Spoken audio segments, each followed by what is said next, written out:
आज हम इक्ष्वाकु कल्पम के बारे में बात करेंगे, जो कि तीसरा चैप्टर है कल्पस्थान का। तो कल्पस्थान का तीसरा अध्याय इक्ष्वाकु कल्पम के नाम से है और ये वमन के अंतर्गत आता है। वमन के जो 6 चैप्टर हैं उसमें से ये तीसरा चैप्टर है। तो ये वमन द्रव्य के अंतर्गत है। तो इसका हम सबसे पहले पर्याय देखेंगे, उसके बाद प्रयोग देखेंगे, फिर योग देखेंगे और योग का प्रयोग देखेंगे कि कैसे किया जाता है। तो ये 4 चीज़ आज हम इसमें पढ़ने वाले हैं। तो इसके पर्याय में हमको याद रखना है कि लंबा है तुम्बी और इक्ष्वाकु का पिंड फल पर कटु है फलनी। तो इसको आप ऐसे याद रखेंगे कि लंबा है तुम्बी और इक्ष्वाकु का पिंड फल पर कटु है फलनी। आप 3-4 बार इसको बोलेंगे तो आपको ये याद हो जाएगा, बहुत अच्छे से याद हो जाएगा, इसमें कोई नहीं कर सकते हम। उसके बाद देखिए लंबा तुम्बी इक्ष्वाकु पिंड फल, यहाँ पे कटु से कटुक अलाबू या फिर कटुका अलाबू, कटुक अलाबू, आप जैसा भी याद रखना चाहें, कटुका लाबू या कटुक अलाबू, पिंड फला फलनी, ऐसे करके इसको आपको याद रखना है पर्याय को। पर्याय के बाद आता है प्रयोग। तो प्रयोग में हमें किस किस बीमारियों में या किस व्याधि में, तो कास, श्वास, विषविकार, छर्दी, ज्वर, कफ के कारण क्षीण, ग्लानि से ग्रस्त, कफज ज्वर, छाती में कफ जमा हुआ होता है उनके में, स्वर भेद में, पीनस रोगों में, कफ युक्त काश, श्वास, वमन रोग, यहाँ पे विषविकार, गुल्म, उदर रोग, इन सभी में आपको पेपर के लिए इनमें से 3-4 को ही याद करना है। जो चीज़ें कॉमन आ रही हैं उन चीज़ों को आप डायरेक्टली लिख लीजिए। हम भी लास्ट में एक वीडियो बनाएंगे जिसमें सब में जो कॉमन होंगे उनको रखा जाएगा और उन्हीं को आपको याद करना है।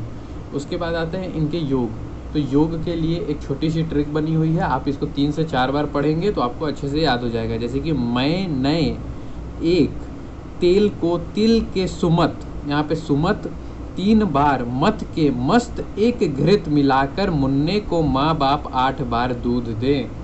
तो इसको देखिए आप 3 से 4 बार इसको पढ़ेंगे तो आपको यह याद हो जाएगा। अब यहाँ पे देखिए शुरू के जो भी मैं नए एक तेल, तिल और सुमत को 3 बार, ये जो है ये 3 बार है क्योंकि ये सुरामांड, मस्तु, तक्र है। और उसके बाद मंथ तक सभी एक एक योग के हैं। तो देखिए मैं, तो माँ से मांस रस से, ए से एक योग, नए, नए से ना से नश्य, ए से एक योग, एक तेल मतलब तेल के एक योग, तिल के तो के से ए निकाला हमने तो तिल के भी एक योग, हमें मंथ का भी एक योग होता है, ठीक है।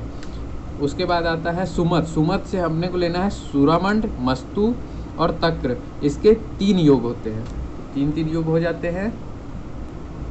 उसके बाद आता है मंथ, मंथ के एक योग जैसा कि हमने बताया। फिर उस मस्त, मस्त से आपको लेना है माँ से मदन फल आदि क्वास से और सास से षष्ठ मतलब 6 योग। एक घृत मतलब घृत के एक योग, मुन्ने से मुँह से मुलेठी आदि क्वाथ से, ने से 9 योग, माँ से मात्रा के 8 योग, म अ मात्रा के 8 योग। ये मात्रा के 8 योग आपको पता है पिछले भी दोनों में थे। तो उसके बाद बाप से, ब से बृहत पंचमूल और पा से 5 योग, 8 बार दुग्ध से, दूध के जो होते हैं 8 योग होते हैं। तो इस प्रकार ये पूरा हमें योग याद करना है और इसी को हमें अगर आप इसको याद करके चलते हैं तो पेपर में भी आप इसे लिख ले जाएंगे।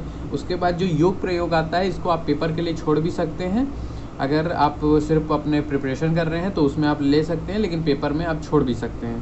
तो इसमें क्या होता है ये भी बहुत ईजिली हमें डिफाइन हो जाता है। जैसे कि क्षीर प्रयोग, तो इसमें भी 5 योग होते हैं, जैसा कि हमने जिमूतक में पढ़ा वैसे ही इसमें भी 4 योग जो होते हैं उसमें सेम उन्हीं की तरह होते हैं, जिमूतक की तरह। जैसे कि क्षीर, पेया और उसका जो दही से हम यूज करते हैं उसकी बात हो रही है, तो सेम वैसा ही आपको लिखना है। उसके बाद हारित और पांडु वर्ण के इक्ष्वाकु फल को सूरा में संधान कर बनाया जाता है। एक जो 5वां है वो बता रहे हैं कि हारित और पांडु वर्ण के इक्ष्वाकु फल को सूरा में संधान करके बनाया जाता है।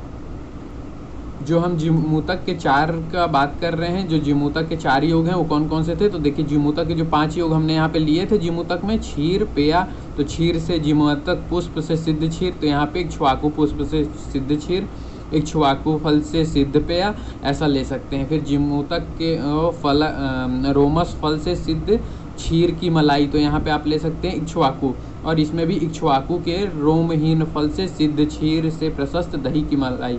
ये जो है ये 4 हो गए। और एक जो है हारित और हार्डिट और पांडु वर्ण के इक्ष्वाकु फल को सूरा में संधान कर बनाया जाता है, ये वाला आपको लेना है। उसके बाद इसका जो दही का एक अलग से योग बताया गया है, जो कि है इक्ष्वाकु के फल को मध्य से काट कर, ठीक है, मध्य भाग से काट कर उसमें दूध डाल देते हैं और दही जमने के बाद उसका प्रयोग करते हैं। उसके बाद दही का पानी यूज करते हैं, जैसे कि इक्ष्वाकु फल की जो गुदी होती है यानी मज्जा, और प्लस उसके दही का पानी, और यहाँ पे मांस रस, तो बीज और प्लस मांस रस का दोनों को मिला करके हम प्रयोग करते हैं। तो इस प्रकार हमारा तीसरा चैप्टर इक्ष्वाकु खत्म होता है।